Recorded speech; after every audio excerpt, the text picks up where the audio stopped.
I think it's very interesting to hear what people who are at the cutting edge of European politics have got to say about Russia.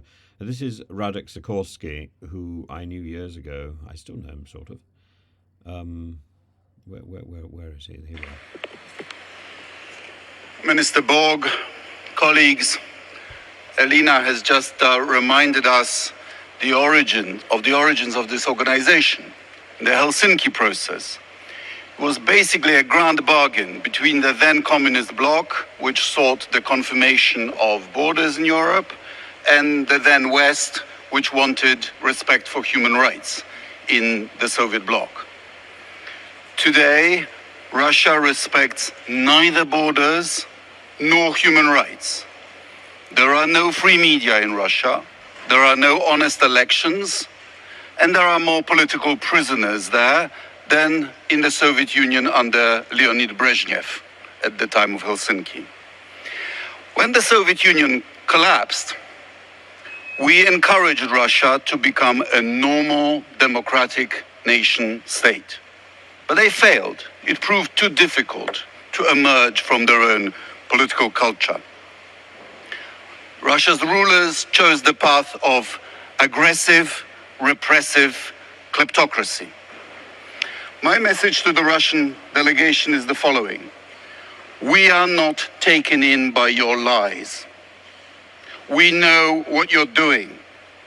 You're trying to rebuild the Russian Empire, and we will not let you. We will resist you every inch of the way. You are successful in destroying Ukraine, but you're also destroying the future of your own country. Until you stop this brutal war, you shouldn't be here. It's powerful stuff, isn't it? Really, and the acknowledgement that really needs to be given that Russia has more political prisoners suffering at the moment than at the height of the Soviet Union is remarkable and shocking. And equally, the irony that the West made overtures and Russia made overtures back to try and forge a new relationship, to try and build a better Russia. And this has failed. I don't think it's failed in the long term. I think I have great hopes for Russia in the long term. But in the short term, the tyranny of Putin and the Putinistas, this Putin, this concept of Putin, needs to go because it cannot stand. Now, it doesn't matter whether there is a Putin or there is not a Putin anymore, because the concept of Putin persists. The concept of Putin is there. And I think that we should reflect this evening on the fact that there has been no Putin standing up to comment on the collapse of Syria, on the flight of Assad. No Putin has stood up to say anything. Why? Because nobody has written his doppelganger's a speech to deliver. Nobody has rehearsed that speech for them to deliver. Or maybe nobody has found the time to defrost Putin from his fridge, or to prepare an AI lecture. The fact is, if Putin were there, Putin would be speaking out. And so that vacuum at the heart of the Kremlin is what causes so much of the problem, because the people around Putin are busy thinking, what would the master do? What would the master do? What would Mr. Putin do? What would Mr. Putin say? Oh dear. Well, there comes a point where,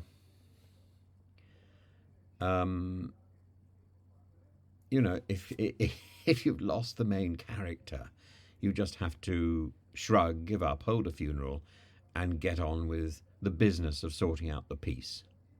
Because peace is the only option now. And peace with Ukraine, followed by peace with Europe and peace with the West, could signal a new start for Russia. It's overdue, and it's been overdue for some years. But Russia as a nation is not beyond redemption. And I think Radek would be the first to agree with me that Russia can change. But the Russia that we see at the moment, this lie, this deceit, and this aggression is something that cannot be countenanced. And the absurd statements, and the desperation to pin things on this agreement, that agreement. There is only one agreement. There is only one goal, and that is peace and an ability to live with your neighbor. And if Russia demonstrates it's not able to do that, then Russia needs to step back and reflect on how it can best prepare itself, how it can best discharge its responsibilities to its own people as well as to its neighbors. And I think the collapse of the Syrian regime is a wake-up call, because this isn't something that anybody could really have anticipated in the Kremlin.